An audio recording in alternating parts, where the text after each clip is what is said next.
Cuisiner là, c'est pas facile. Le plus là n'est pas facile. Ouais.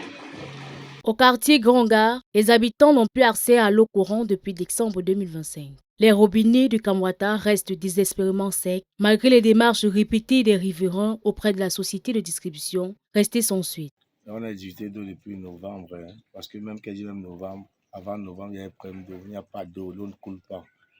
On est vraiment en difficulté, c'est pas évident, surtout que l'eau c'est la vie. Curieusement, aucun tuyau cassé n'a été constaté, laissant les habitants dans l'incompréhension et la frustration. Il faut comprendre que vraiment le pays est déjà gâté complètement. Il ne faut pas qu'on dise bien que c'est bon, c'est bon. Non, ça ne donne pas.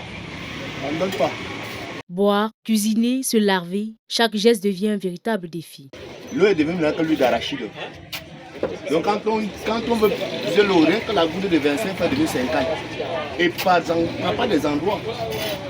Moi, comme par exemple ici à Marais. En attendant une intervention, les familles se tournent vers l'eau du puits pour subvenir à leurs besoins quotidiens. Mais cette alternative n'est pas sans risque. C'est vraiment difficile. On a la chance que les anciens puits qu'on avait avant, qu'on avait négligés, on essayait de les toucher un peu, on filtre.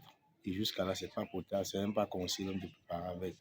Donc pour avoir un peu d'eau même pour préparer, on devait faire de longues distances. On se bat avec cette eau pour se laver. Face à cette crise, les habitants lancent une fois de plus un appel, espérant une intervention rapide de la société Kamwata.